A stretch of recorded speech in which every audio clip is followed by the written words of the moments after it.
there are three things, only three things, that PGA Tour players and really great players, players who can control their ball flight consistently, do.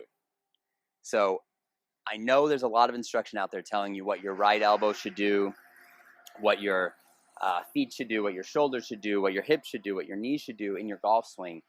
But, and my square to square swing method actually does give you some ideas about how to do certain things. However, at the end of the day, there are only three things that you have to do correctly. Those three things are: you have to control the club face through impact, you have to control the path of your club through impact, and you have to control the lowest point of your arc. That's it, those three things. Now, when we look at a tour player, we look at his specs on a launch monitor, what we find is that not only does he control those three things, he actually controls them at a really, really good ratio. And by ratio, I just mean his angle of attack, or where his lowest point in his swing arc is relative to the golf ball, is consistent each time. So that's one thing that he does consistently well. The other thing is that his club face is consistently traveling with the same kind of degree. If he's a draw player, his club's going to be coming from the inside and his face is going to be slightly closed to his path, which is going to create that draw spin. And then if he's a fade player, his swing path is going to come slightly out to in, and his club face will be slightly open to that path.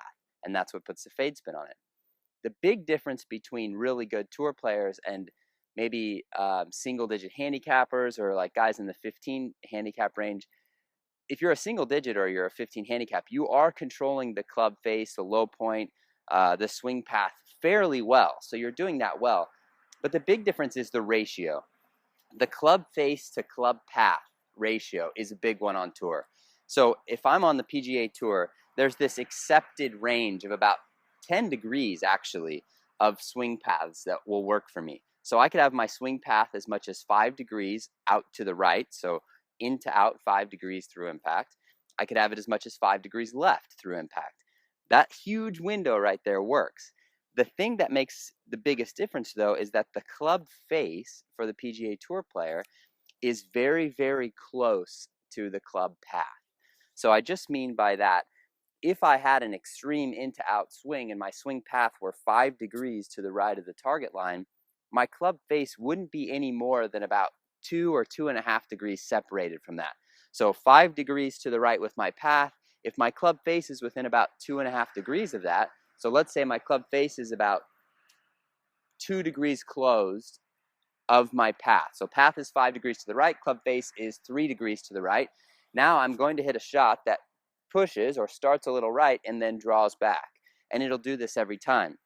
If I have too big of a ratio there, if I have too big of a difference between the path and the face, that's when I really start getting big curves. So if you're a good golfer, you've probably gotten a consistent swing path, but your club face to path ratio is pretty far off.